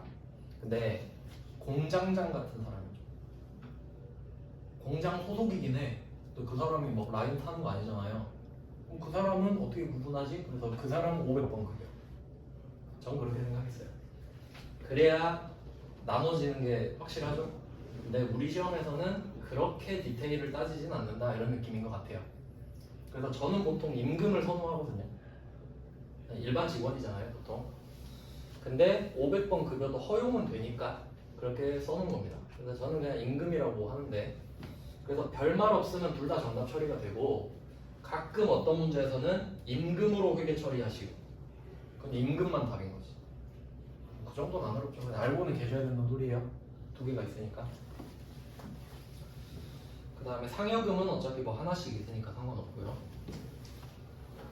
그리고 지금은 우리가 회계를 다루고 있는데 원래 이거 하기 전에 어떤 느낌이냐면 그 왼쪽에 지급 내역 있잖아요. 이게 잠깐 죄송한데 6페이지 잠깐 보시면은 6페이지 3개 있잖아요. 왼쪽에 기본급, 식대, 자가운전 보조금. 이게 식대랑 자가운전 보조금은 경우에 따라 비과세가 될 수도 있거든요. 그럼 이게 무슨 말이냐면 회사가 직원한테 490을 주는 건 똑같아요. 어차피 490은 줘야 돼. 근데 만약에 이 식대랑 자가운전 보조금이 다 비과세로 빠지잖아요. 그럼 이 사람은 490을 받는데 세금은 450에 대해서만 내요. 그러면 그 오른쪽에 있는 소득세랑 금액들이 다 작아져. 아시겠죠? 그러니까 세법이 우선이고 그 후에 회계 처리할 수 있지. 그러니까 세법 모르면 회계 못해요. 맞죠? 근데 그건 소득세법 배운 인사팀에서 정리를 하는 거고 우리 지금 회계팀이야. 자료 온 거 보고 적기만 하면 돼. 맞죠? 그러니까 세법이 조금 더 이제 많이 배운 사람이라고 할 수 있겠죠. 그러니까 회계를 배우고 나서 세법을 배우게 되는 겁니다. 우리는 지금 회계만 배우고 있는 거죠. 그래서 뭐 그렇게 돼요. 그럼 이제 7페이지 다시 가보시면 얘는 어떻게 만들겠습니까? 왼쪽에 기본급은 임금으로 쓰고 상여금은 상여로 쓰면 세전이 650이 만들어지고, 그리고 오른쪽에 공제액회는 예수금으로 빼면 되고 나머지는 보통이고. 간단하죠? 결국 숫자 쓰는 건 3개에서 4개 정도잖아요. 그러니까 보통은 이제 급여인데 상여금은 조심하시라고 제가 일부러 넣었어요. 합쳐서 하면 안 됩니다. 그 다음 페이지로 가보시죠. 8페이지. 이게 좀 고난 문제입니다. 참고로 그 최근 추세는 옛날 시험에 비해 많이 쉬워진 편이거든요. 네, 참고용으로 옛날 문제를 그래서 넣고 있는 거예요. 자, 그럼 얘는 난도가 높아지는데 왜 그런지 생각을 해볼게요. 지금 두 명치 주고 있거든요. 두 명치. 자, 왼쪽은 생산부 표시해 두시고요. 왼쪽 위에 생산부, 오른쪽 위에 영업부 표시해 놓을게요. 자, 그럼 둘이 번호가 다르겠죠. 왼쪽은 임금, 오른쪽은 급여, 이렇게. 그래서 왼쪽 밑에 답을 보시면 일단 500번, 800번으로 나눠지니까, 그럼 얘는 그 입력할 것만 표시를 좀 해두시면, 그 왼쪽에 엄성철에 180만 원 표시해 두시고 오른쪽에 백도성에 142만 원 표시해 두시면 얘는 차변에 두 개 각각 써야 되죠. 두 개 합치면 안 되죠. 부서가 다르니까. 자, 근데 공제계가 따로따로 있거든요. 굳이 나눠서 쓸 필요 있을까요? 공제계는 길게 연결하세요. 가로로 길게. 어차피 얘 공제액이든 얘 공제액이든 어차피 예수금이죠. 근데 이거 안 풀어보면 또 당황할 수 있거든요. 그래서 그냥 참고용으로 넣습니다. 그래서 공제계가 당연히 합쳐서 들어갈 거다. 5개도 합쳤는데 뭐 2명 건 못 합치겠습니까? 그리고 지급 총액끼리 합친 게 보통 예금이 될 텐데 마지막 금액은 안 찾아도 되니까 별로 상관은 없죠. 그래서 월급 주는 것도 별로 안 어려운데, 근데 아까 제가 말씀드렸죠. 개인한테 돈 줄 때는 대변의 예수금, 보통 예금은 정해진 거고 차변만 달라진다 그랬죠? 일용직은 잡급, 우리 직원은 임금 800분급. 이걸 계속 기억하셔야 돼요. 대변은 정해져 있고 차변만 계속 바뀌고 있구나. 맞죠? 그러니까 제가 이걸 주제별로 묶는 거예요. 자산부채하면은 이게 다 흩어져 있거든요. 힘들어요, 그렇게 공부하면. 자, 이제 9페이지로 가봅시다.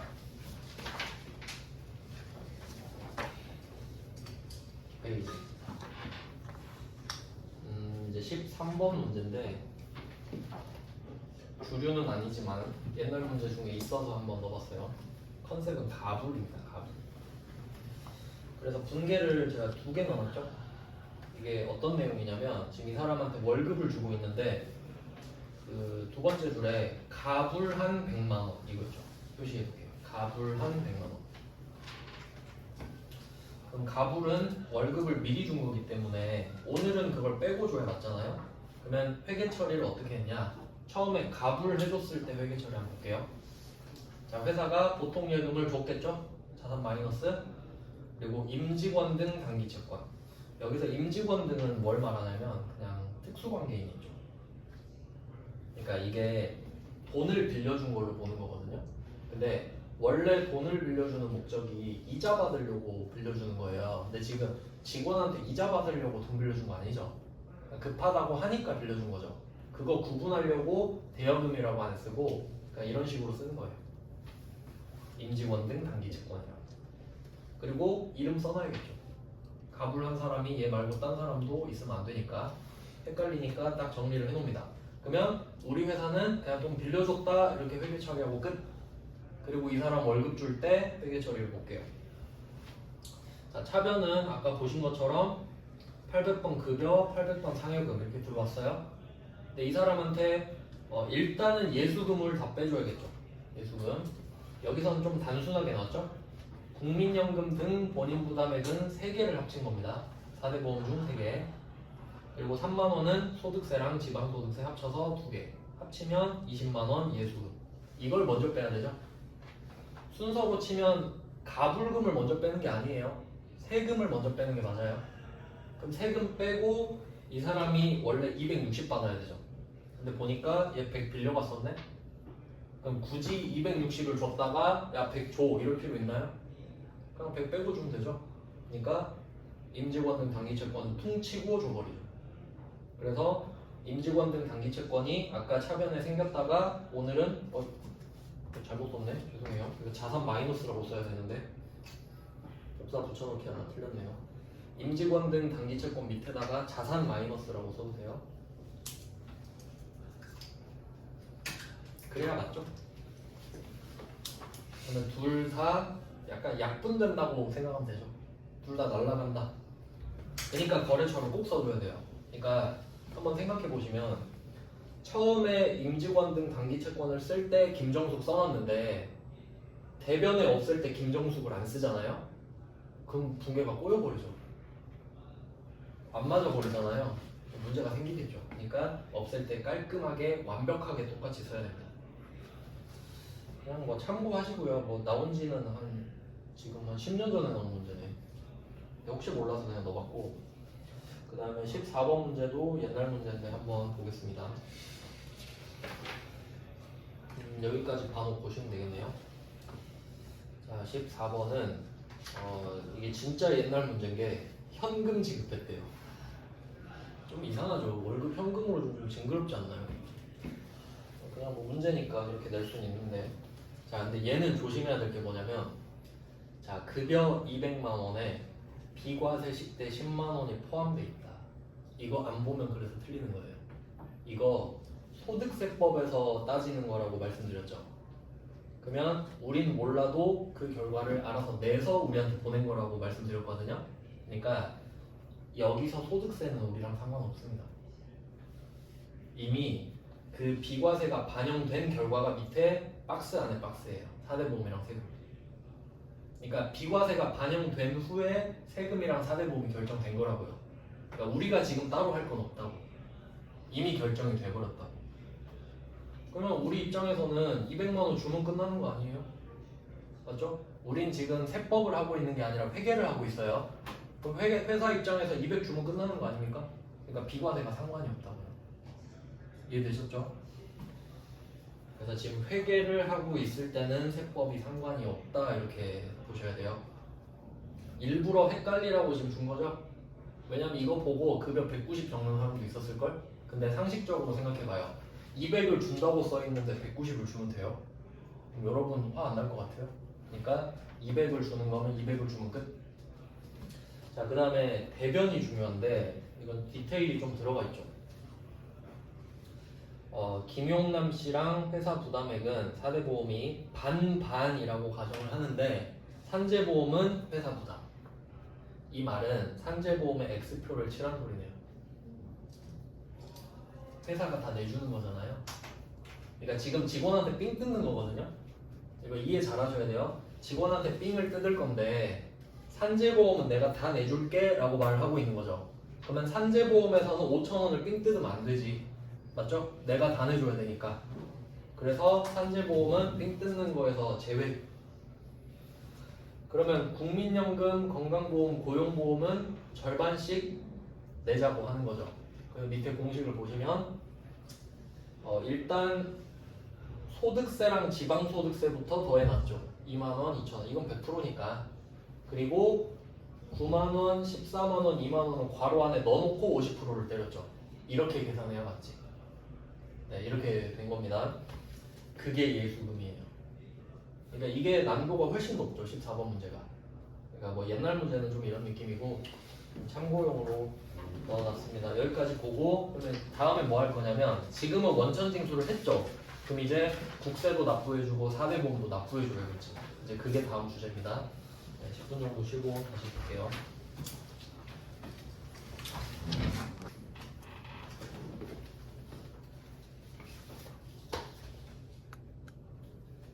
이제 10페이지부터 보겠습니다. 방금은 원천징수를 했고요. 돈을 주면서 원천징수를 했고 두 가지로 나눴었는데 우리 직원이 아닌 사람을 앞쪽에 받고 우리 직원인 사람을 뒤쪽에 받는데 그 직원이 아닌 사람 거는 국세랑 지방세 두 개밖에 없어요. 사대보험이 없겠죠? 그러니까 여기에 포함되어 있다고 보시면 돼요. 일단 이쪽 자료는 우리 직원 것만 했거든요. 근데 거기에 그 직원이 아닌 부분도 포함이 돼 있다고 보시면 돼요. 자, 10페이지에 소득세 등 원천징수액 납부를 보겠습니다. 방금 원천징수 한 거를 내보죠. 그러면 5개를 낸다라는 걸 아셔야 돼. 5개. 국세, 지방세, 그리고 사대보험 중에 3개. 맞죠? 5개가 다 시험에 나올 수 있죠. 한번 보겠습니다. 자, 자, 1번 문제부터 볼게요. 10페이지에 1번. 아, 참고로 원천징수를 한 거 있잖아요. 그걸 다음 달 10일까지 내야 돼요. 다음 달 10일. 그래서 날짜 보시면 거의 10일이에요. 이것도 알고 계세요. 이건 상식이니까 그냥 그렇구나. 자주 보면 익숙해지겠죠. 보통 마지막 날에 하겠죠. 왜냐면 최대한 이자를 먹고 마지막에 내는 게 좋죠. 세금은. 자, 7월 10일에 회사는 6월에 관리부 직원의 급여를 지급하면서 원천징수한, 제가 밑줄 그어놨죠? 근로소득세, 국세, 지방소득세, 지방세. 이거 직원 부담률 100%였죠. 그럼 이 22,000원을 내준다라고 하면 예수금이 아까 대변 위에 있었잖아요. 그걸 차변으로 빼야겠죠.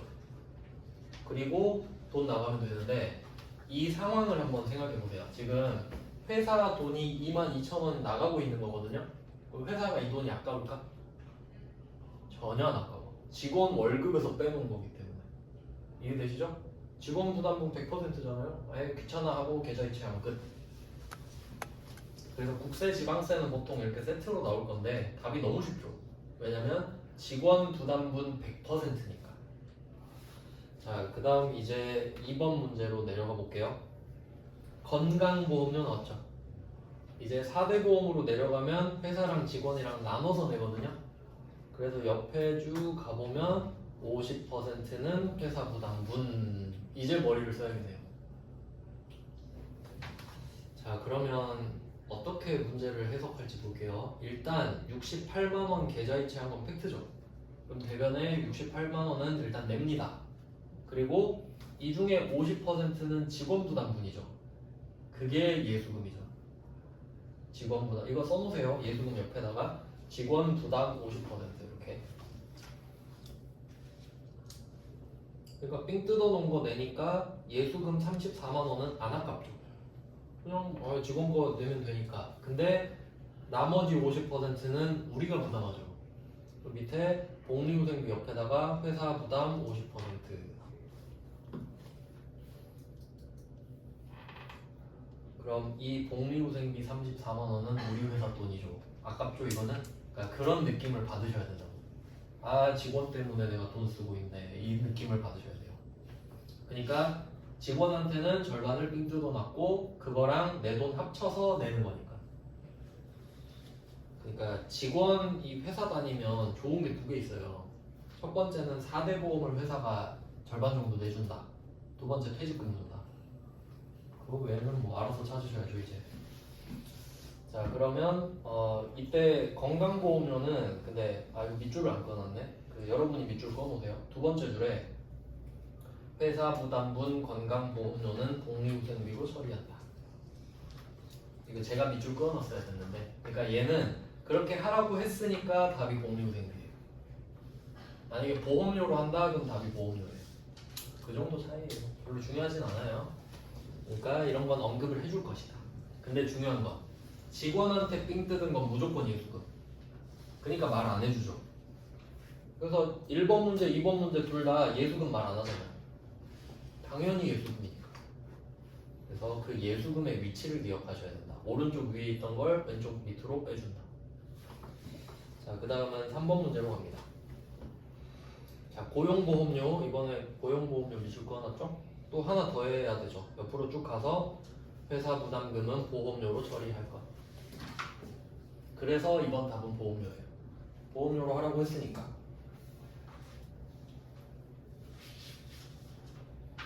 그래서 뭐 복습하실 때 이런 부분도 생각하면서 문제를 보셔야 전반적인 독해력이 들어요.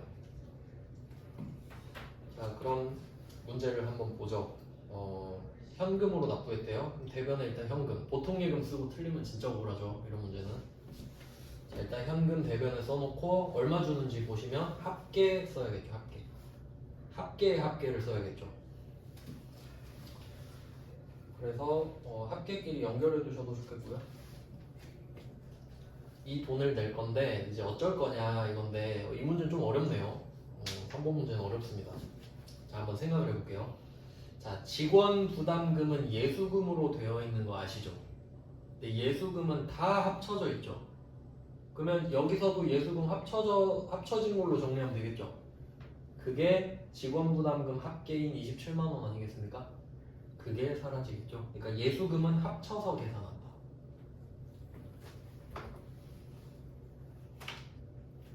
그러니까 좀 어떤 느낌이냐면 그 자산이랑 부채 같은 애들은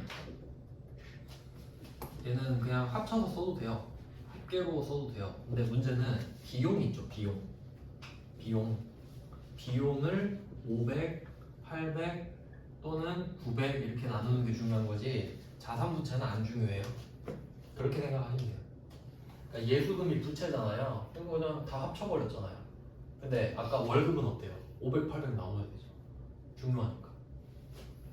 그 원래 정확한 논리가 있는데 그럼 뒤쪽에서 설명을 드릴게요.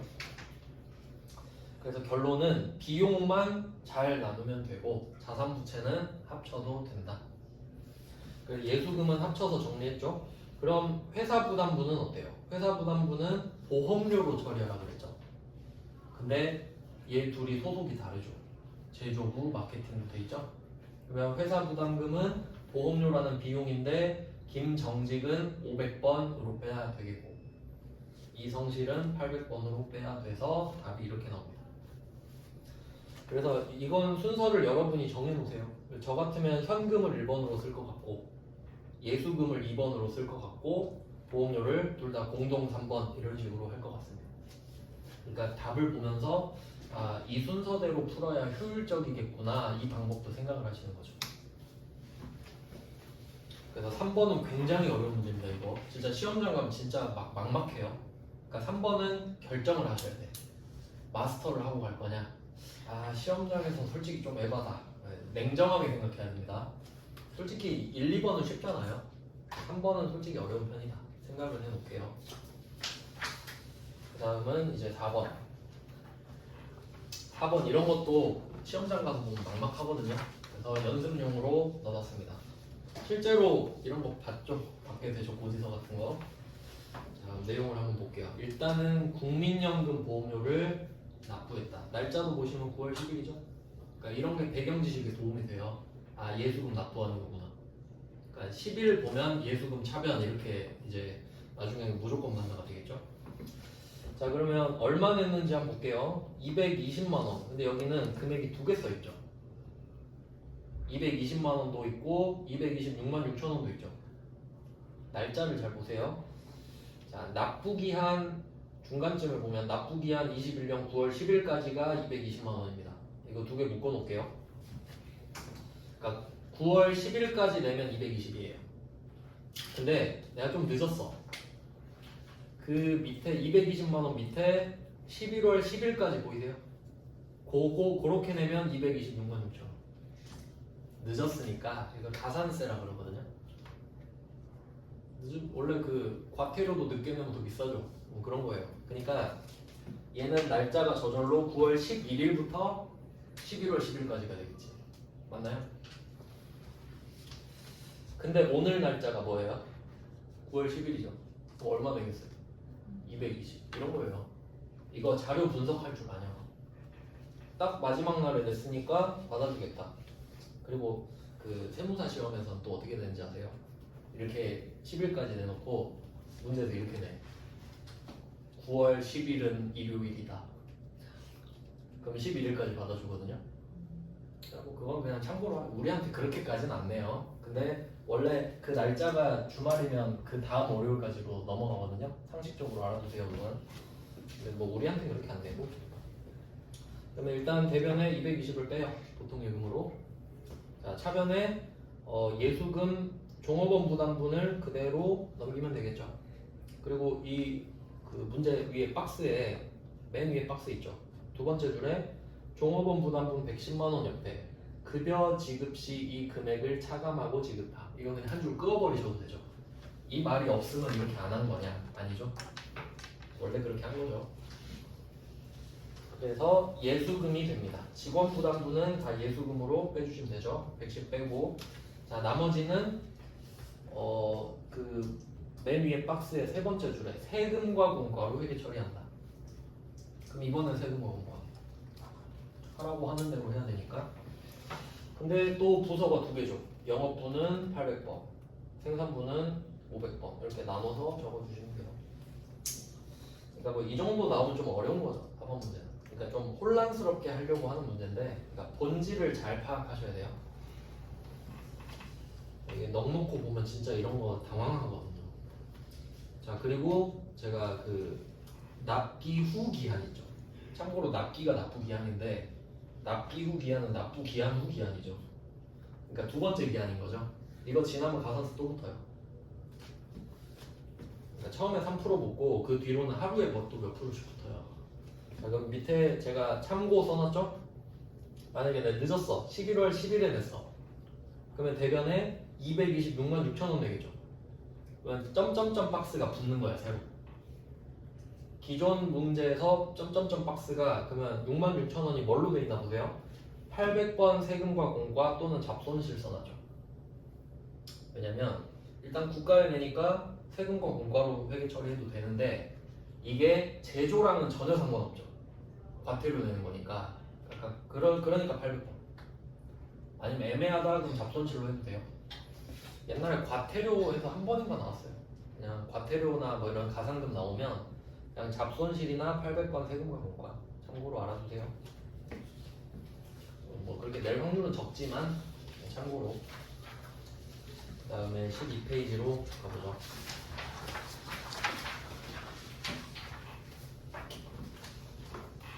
자, 12페이지에 5번 문제입니다.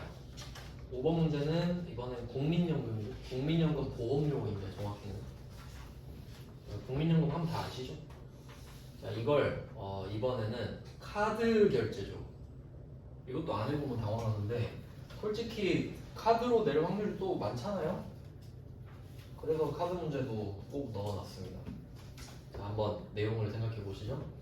자, 카드는 문제가 뭐냐면 카드 수수료가 붙는다는 거지. 왜냐면 카드를 쓰는 건 외상이거든요. 그러니까 카드 결제하는 건 돈 빌리는 거랑 똑같은 거예요. 원래 오늘 내가 돈을 갚아야 되잖아요. 근데 카드 회사한테 돈 빌려달라고 한 거랑 똑같잖아요. 그래서 그게 이자가 수수료인 거지, 카드 회사한테는. 맞죠? 그러니까 그 개념을 좀 생각을 잘 하셔야 돼요. 이것도 이자구나 그냥 생각하시는 거죠. 자, 근데 뭐 내용을 보니까 국민연금 80만 원이라고 되어 있습니다. 그럼 얘는 그 차변의 80만 원을 먼저 만들어야 돼요. 그러니까 내가 내는 거랑 직원 내는 게 합쳐서 80이잖아요. 그래서 그 두 개를 먼저 만들어야 돼요. 자, 그래서 반띵했죠? 직원 부담부는 40만 원 예수금, 회사 부담부는 세금과 공과 본사니까 800번 40, 그래서 두 개 합쳐서 80 적어놓으세요. 예수금이랑 800번 세금과 공과 둘이 동그라미 쳐서 80 이렇게 해놓으세요. 그러니까 얘를 만드는 게 첫 번째. 그럼 우리는 당연히 80을 낼 거라고 생각하고 있잖아요. 근데 이걸 긁는 순간 8,000원 수수료 내래. 그럼 수수료 비용이 붙었죠? 그럼 차변에 800번 수수료 비용. 참고로 카드 수수료는 무조건 800번 쓰는데 이유는 제조랑 상관이 없기 때문이죠. 제조랑 전혀 상관없잖아요, 카드 긁는 거. 그래서 800번이에요, 웬만한 게 다. 애매하면 제조랑 상관 있나? 그래서 아까 그 과태료 같은 것도 800번이라고 한 이유가 과태료 내는 거랑 제조랑 상관없잖아요. 뭐 그런 식이에요. 그래서 이 80만 원이랑 8,000원 이렇게 합친 게 지금 대변에 미지급금 붙었죠. 아, 이거 아까 비슷한 개념 설명드렸는데 이것도 보기만 하세요. 뒤에서 자세히 배웁니다. 좀 복잡해지는데 한번 연결해서 보여드릴게요. 영업. 우리는 제조업인데, 자, 영업 범위는 우리가 제품을 파는 게 영업이라고 그랬잖아요. 그러면 파는 쪽은 제품 매출이 와야 돼요. 파는 거. 그러면 사는 거 생각해 볼게요. 제조업은 뭘 살까? 재료를 사야 돼요. 재료를 사서 제조하는 게 컨셉이니까. 맞죠? 그러니까 사는 건 원재료, 파는 건 매출. 이해되셨죠? 자, 근데 여기에 이제 외상을 붙이는 거죠. 외상. 그럼 아까 제품 매출은 제가 두 개 있다고 알려드렸죠. 외상 매출금이랑 받으러 어음은 그 수표에서 날짜가 늘어난 거라고 말씀드렸는데 뒤에서 자세히 배웁니다. 그러면 이것까지 아까 알려드렸죠? 그럼 얘 이거 아니면 그 외라 그랬죠? 그 외 미수금 기억나시죠? 결론은 제품 매출이 아니면 미수금. 그럼 이제 원재료 갑니다. 원재료 외상하면 외상 매입금. 왜냐면 얘는 매입이고 얘는 매출이니까. 그리고 지급어음 이렇게 나와요. 비슷하죠? 반대도 있겠네. 그 외 뭐 있어요? 미지급금이겠지. 결론 외상인데 제품 매출이 아닌 외상은 미수금, 원재료가 아닌 외상은 미지급금. 결론 영업이 아니면 미수금, 미지급. 지금 그러니까 여기서 말하는 영업은 딱 원재료랑 제품만을 말을 하는 겁니다. 아주 타이트해요. 영업은. 그러니까 넓게 보면 직원 4대 보험 내는 것도 영업 맞긴 맞잖아요. 본업은 아니라 이거죠. 재료 사서 제품 만드는 게 본업이잖아요. 뒤쪽에 자세히 나와요. 지금 그 왜 미지급금인지 설명해 드리려고 간단하게 쓴 거예요. 뒤쪽에 예쁘게 적어놨으니까 그냥 참고하시면 됩니다. 그래서 결론은 뭐죠? 원재료가 아니니까 미지급금이다. 원재료가 아니네 그럼 미지급금. 그럼 만약에 오늘 원재료를 외상으로 샀다 하면 외상 매입금 하나 카드겠죠. 그런 내용이란 거예요. 그러니까 아니니까 미지급금 하나 카드. 카드는 근데 수수료까지 포함되어 있죠. 그래서 수수료 나오면 또 당황할 수 있으니까. 그러면 다음 달 회계 처리 볼까요? 카드 긁었으면 다음 달에 돈 나가겠죠. 미지급금 하나 카드 빠지면서 보통의 돈 나가겠죠. 이자까지. 그런 내용이에요. 그래서 5번 카드 수수료 조심하시고요. 수수료. 그 다음은 6번 문제입니다. 이게 아마 제 생각엔 끝판왕인데 이것도 한 10년 전 문제네요. 진짜 이거 출제자 좀 무슨 생각했는지 좀 모르겠는데 그래도 참고용으로 넣습니다. 시험에 우리 시험에는 이렇게 안 나와요. 자, 어떻게 할지 생각을 해보겠습니다. 자, 날짜 보시면 12월 10일이죠. 그러니까 날짜 보고 땡땡 10일이다 그러면 아 예수금 납부하는구나 이렇게 생각하셔도 돼요. 그래서 일단 차변에 예수금을 써놓고 시작합니다. 그리고 그게 얼마인지 구할 건데 자, 별표 다 달아놨죠? 자, 예수금의 첫 번째 별표 별 하나짜리 본인 부담금은 본인 부담분에 다 더하면 돼요. 그리고 산재보험 비어있는 거 보이시죠? 그러니까 다 더하면 돼요. 그게 예수금. 예수금은 안 어렵죠. 그 다음은 한 방에 다 내고 있어요. 얘는 세 개를. 자, 일단 세금과 공과는 그 문제 두 번째 줄에 나왔는데 국민연금은 세금과 공과 써요. 국민연금만. 그러면 회사 부담분 국민연금 5만 원만 세금과 공과로 하면 되겠죠. 자, 그 다음 옆으로 또 문제 두 번째 줄에 쭉 가보면 건강보험이랑 장기요양보험 얘 둘은 세트라 그랬죠? 합쳐서 복리후생비예요. 그럼 복리후생비는 회사 부담분 건강보험이랑 장기요양보험 합친 거. 자, 그리고 나머지 고용보험이랑 산재보험은 합쳐서 보험료 써라. 회사 부담분 고용보험 550이랑 산재보험 1200. 출제자 좀 제정신 아닌 것 같죠? 근데 이런 문제도 한 번은 봐야 아 실제로 이렇게 하겠구나. 그러니까 이런 문제 넣는 용도 아시죠? 그냥 아 실무는 이렇게 했구나 라고 그냥 생각해 보시라고. 뭘 따로따로 하겠어요? 하루에 다 하지 이렇게. 그렇겠군이라고 생각하세요. 그리고 원래 예수금도 다 쪼개져 있는 거 아시죠? 세무서, 시청, 건강보험공단 이렇게 다 나눠져 있을 거 아니에요. 생각은 해보자. 지금은 원리를 이해하는 데 초점을 좀 두시고. 자, 이렇게 하면 다 내봤는데 그리고 이제 연계되는 주제가 하나 있어서 한 개만 더 보면 이제 끝납니다. 오늘 할 거는. 자, 이제 13페이지로 가보시면 이건 약간 스피노프? 좀 약간 파생된 주제인데 퇴직금.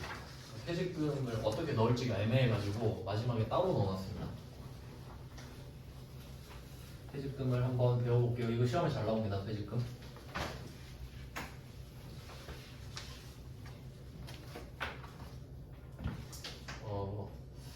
확실히 컬러로 넣으니까 좀 좋네요. 글씨가 이상해지긴 했는데. 한번 13페이지 그림 보시죠. 자, 퇴직금. 퇴직금은 일단 그 법적으로 보장이 된 직원의 권리죠. 1년 이상 근무를 하면 퇴직금이 쌓이기 시작합니다. 즉 1년도 근무 안 하면 퇴직금 없죠. 1년 이상부터 쌓이니까. 약간 퇴직금 컨셉이 뭐냐면, 퇴직금이란 무엇이냐, 그 급여를 1년에 12번 받잖아요. 그럼 여러분이 급여를 12번 받으면 12번 받은 기념으로 자, 퇴직급여 공짜로 하나 주는 겁니다. 옛날에 치킨 쿠폰 뭐 이런 거예요. 옛날에 막 열심히 모았는데 요즘 그런 거 없죠. 그래서 급여를 12개 모으시면 한 개를 공짜로 드립니다. 즉 월급 12번 받으면 한 번을 공짜로 주는 거지. 퇴직금. 이런 개념이에요. 그래야 이해하기 쉽잖아요. 그러면 여러분이 10년 근무하면 한 10달치 월급을 받는구나 라고 생각하면 돼요. 대충. 아시겠죠? 그런 느낌이에요. 그러니까 1년에 한 번씩 쌓아주는 겁니다. 그러면 회사가 이 퇴직금을 대비하는 방법이 두 개가 있어요. 근데 실무로 가면은 그 대비를 안 하는 회사도 있어요. 그냥 대비 안 하고 퇴사하면 돈 구해서 주고 이런 경우도 많겠죠? 작은 회사는. 근데 우리는 이상적인 회사, 대비를 하는 회사라 가정하면 두 가지 방법이 있습니다. 이렇게 배우는 거예요. 자, 첫 번째 방법은 확정 기여형 이런 게 있고, 두 번째는 확정 급여형. 이렇게 박스 두 개 써놨죠? 하나씩 배워볼게요. 사실 이게 시험에 잘 나오는데 답만 외우면 되거든요. 근데 저는 좀 그 답만 외우는 걸 좀 싫어해가지고 이해가 돼야 잘 흡수가 된다 그랬잖아요. 이 좀 구조를 설명해 드릴게요. 자, 확정 기여형은 DC형인데 이거 뜻은 몰라도 되고요. 뭐 컨트리뷰트인가 그럴 거예요. C가. 그림을 한번 보시죠. 자, A 회사가 있어요. 이게 여러분이 다니는 회사예요. 근데 이 회사가 우리가 B 직원이거든요. C 직원. 근데 그림엔 없죠? 이유가 그 퇴직금을 적립을 해놔야 되는데 회사 밖에다가 적립하는 걸 사회적립이라고 그러거든요. 근데 그걸 선호해요. 왜냐면 횡령할까. 대표가 돈 들고 튈 수도 있잖아요. 근데 회사 밖에 있는 건 어떻게 해요? 못 들고 튀잖아요. 그러니까 퇴직금을 회사 밖에다가 적립해 놓는 회사가 좋은 회사지. 맞죠? 회사 돈은 갖고 튀어도 내 퇴직금은 있을 거 아니에요. 이해되시죠? 그러니까 보통은 금융회사에다가 만들어 놓거든요. 통장을. 여기까지 이해되셨죠? 근데 확정 기여형은 내 통장을 만들어 놔요. B금융회사에다가 우리가 C라고 그랬잖아요. 우리 통장을 만들어줘. 그러니까 직원마다 퇴직금 통장을 만들어 버려요. 그리고 뭐 1년에 한 번씩 퇴직금을 넣어줘 버리는 거예요. 이해되셨죠? 그럼 회사 입장에선 그냥 비용 처리 똑같이 하면 되죠. 그래서 아까 보셨을 때 회사가 월급 줄 때 차변에 급여 썼던 거 기억나시죠? 급여.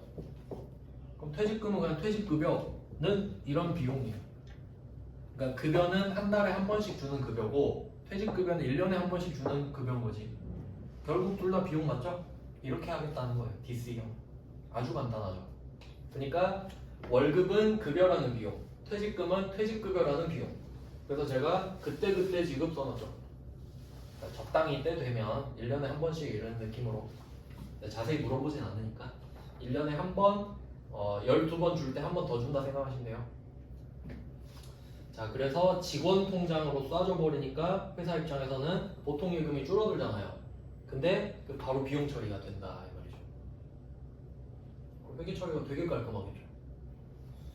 자, 그 다음은 확정 급여형으로 가볼게요. B형. B는 베네핏인가? 뭐 그랬는데 뜻은 중요하지 않고요. 이번엔 그림이 복잡해요. 이번에는 A 회사가 B 금융회사에 사회 적립을 하는 건 똑같거든요. 근데 A 회사 통장을 만들죠. 이게 큰 차이가 생기는 거예요. 그럼 이건 무슨 뜻이냐면 예를 한번 들어봅시다. 직원 C가 입사를 했는데 얘가 첫 그 1년 연봉이 초봉이 3,600이라 계산해 봅시다. 계산하기 편하게. 그러면 월에 300이죠? 그럼 이 사람이 1년을 딱 채웠다고 할게요. 그럼 300이 적립이 되겠죠? 근데 얘는 그 DC형은 300을 직원 통장에 넣고 끝. 그럼 비용 처리하고 끝? 이렇게 하면 되겠죠? 근데 확정급여형은 300 계산했잖아요. 이걸 내 통장에 넣어. 이자 내가 먹으려고. 지금 한 명이 300인데 100명 해봐요. 3억이잖아요. 이자도 어마어마하겠죠. 그러니까 내가 먹으려고. 근데 참고로 확정급여형은 그렇게 단순하게 생각할 게 아닌 게 이 사람이 언제 퇴사할지 모르잖아요. 만약에 한 5년 근무해가지고 마지막 그 연봉이 얼마 한 6천이라고 해봅시다. 이렇게 했다 해볼게요. 그러면 퇴사 직전 월급 500이죠. 그럼 이거 500 곱하기 5년 이렇게 줘요. 그러니까 보통 확정급여형은 연봉이 많이 오르는 직장 있죠? 호봉제. 그런 데서 직원이 좋아.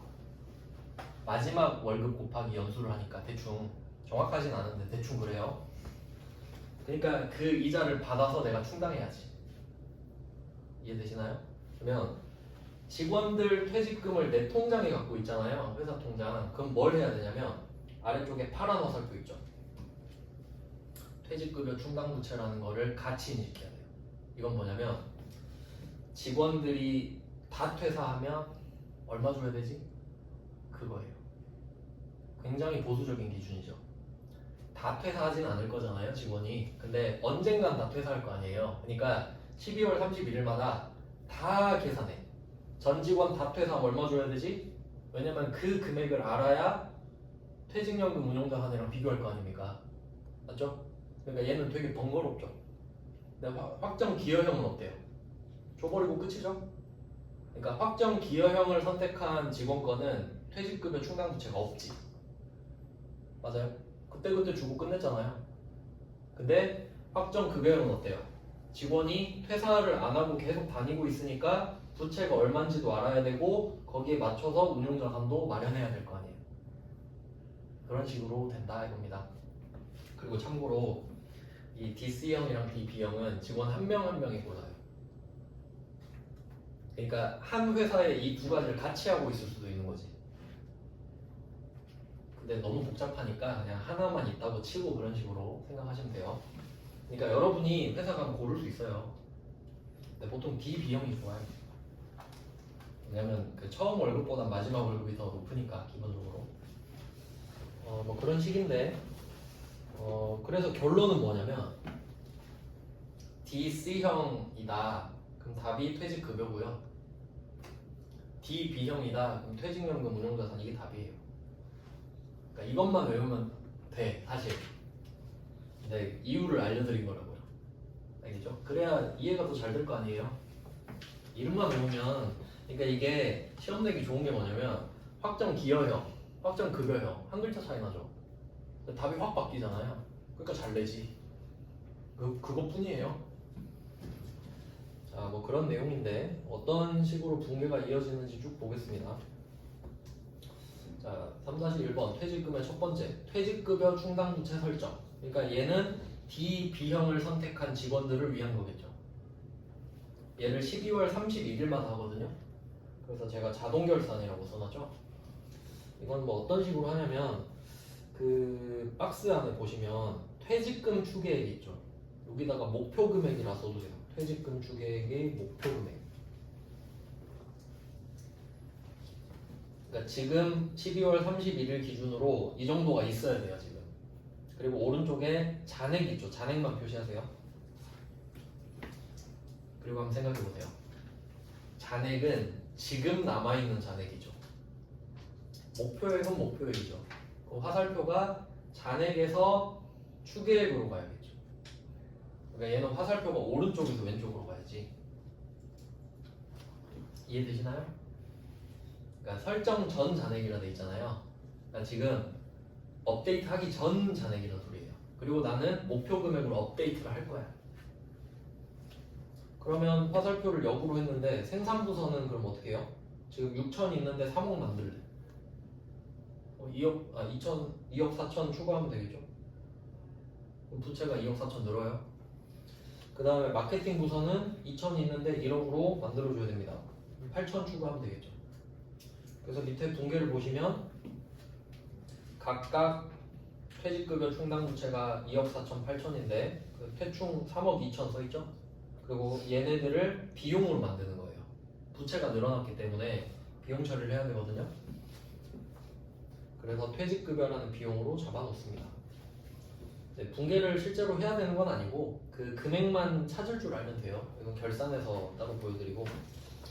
그래서 결론은 이 12월 31일에 퇴직급여 충당 부채를 이렇게 업데이트를 한다는 게 중요한 거죠. 자, 그리고 14페이지로 가보겠습니다. 붕괴는 되게 쉬워요. 쭉 볼게요. 자, 14페이지에 기여형을 보겠습니다. 기여형. 이번 문제는 세무 1급인데 포인트만 딱 밑줄 칠게요. 얘는 그 두 번째 줄 가운데 결산일 현재 퇴직금 추계액 1억 6천 하나 표시하시고, 결산일 현재 퇴직금 추계액 1억 6천 이거 표시하시고, 그 옆으로 쭉 가면 퇴직급여 충당부채 잔액 1억 3,400 이거 두 개만 표시하면 돼요. 그래서 아까는 딱 두 개만 보여줬거든요. 추계액이랑 잔액. 근데 여기서는 알아서 찾으라고. 세무 1급은. 그래서 그 두 개 빼면 2,600이에요. 세무 1급 거는 참고만 하시고 3번 문제로 가겠습니다. 이게 우리 시험에 나오는 문제예요. 3번 문제. 자, DC형 나왔죠? 퇴직연금 700을 보통예금 계좌에서 이체했다. 수수료는 20만 원이 포함되어 있다. 이렇게 되어 있습니다. 그럼 일단 보통예금이 700이 빠져나가죠, 대변에. 근데 이게 그 직원 통장으로 쏘는 거거든요. DC형이니까. 근데 수수료 20이 빠져나갔대. 그럼 이 말은 나는 700을 줬지만 직원 통장으로 680밖에 안 들어갔던 소리죠. 그러니까 퇴직급여 자체는 680이겠죠. 그리고 수수료는 20이 나왔습니다. 그리고 아까 말씀드렸는데 보통 수수료는 거의 800번입니다. 이유는 제조랑 관계가 없어서 정도고, 그 다음에 퇴직급여가 800인 이유는 영업부 직원이라서 그럽니다. 그러니까 이 800끼리 이유가 달라요. 근데 사실 걱정할 필요는 없는 게, 그래서 생산직 직원은 잘 안 내요. 헷갈릴까봐 걱정 안 하셔도 될 것 같고. 그 다음에 4번 문제 가볼게요. 4번 문제는 또 DC형입니다. 1200을 보통예금으로 납부했다. 그럼 대변에 일단 1200을 빼요. 근데 DC형이니까 퇴직급여인데 여기서는 400은 영업부, 800은 제조. 그러니까 번호 맞춰서 쓰시면 돼요. 여기는 수수료가 없으니까 이렇게 번호를 나눠서 줘도 되는 거죠. 별로 어렵지 않죠? 결론은 DC형은 퇴직급여다. 엄청 쉬워요. 그냥 외우고 있으면. 그 다음에 15페이지.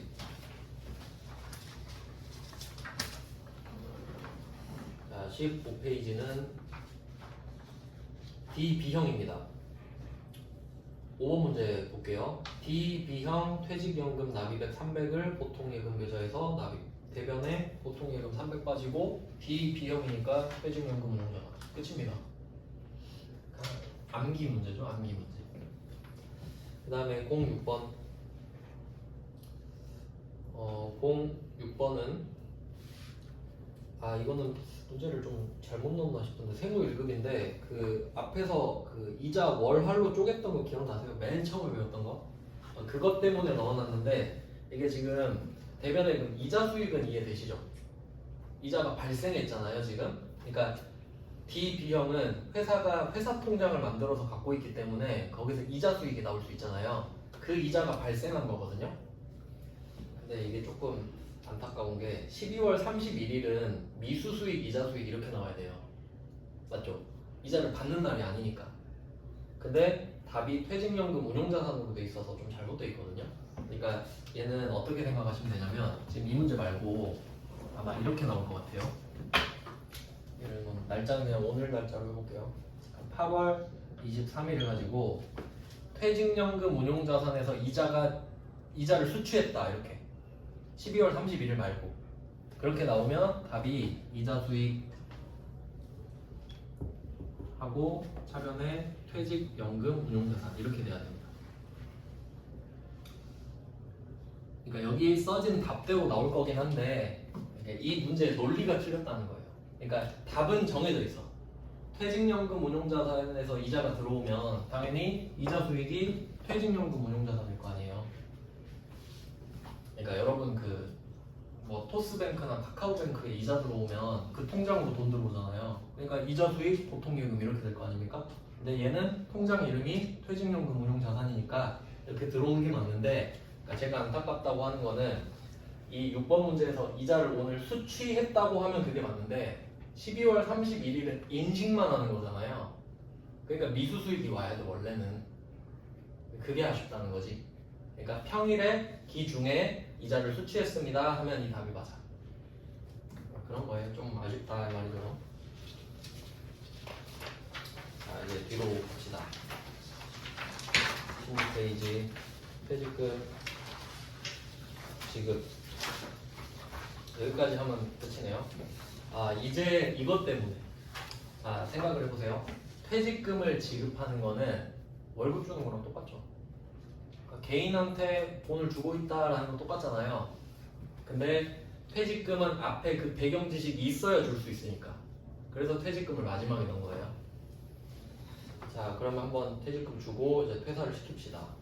세 문제만 얼른 보죠. 7번 문제는 DB형 퇴직연금 제도를 실시하고 있대요. 이 말은 퇴직연금 충당부채가 있다는 소리죠. 자, 직원 이현지 퇴직금 1,500을 1,200은 운용사에서 줬대요. 그럼 대변에 퇴직연금 운용자산 1,200 있죠? 그리고 나머지는 보통예금 300 이렇게 써 있는데 자 여기서 퇴직금 지급일 현재 관련 계정을 조회하여에다가 제가 줄을 그어놨는데 그 이유는 DB형이라는 말이 나오면 퇴직급여 충당부채 조회하는 건 기본인 겁니다. 그러려고 하고 있는 거잖아요. 그래서 당연한 말이니까 그냥 그어놓은 거고요.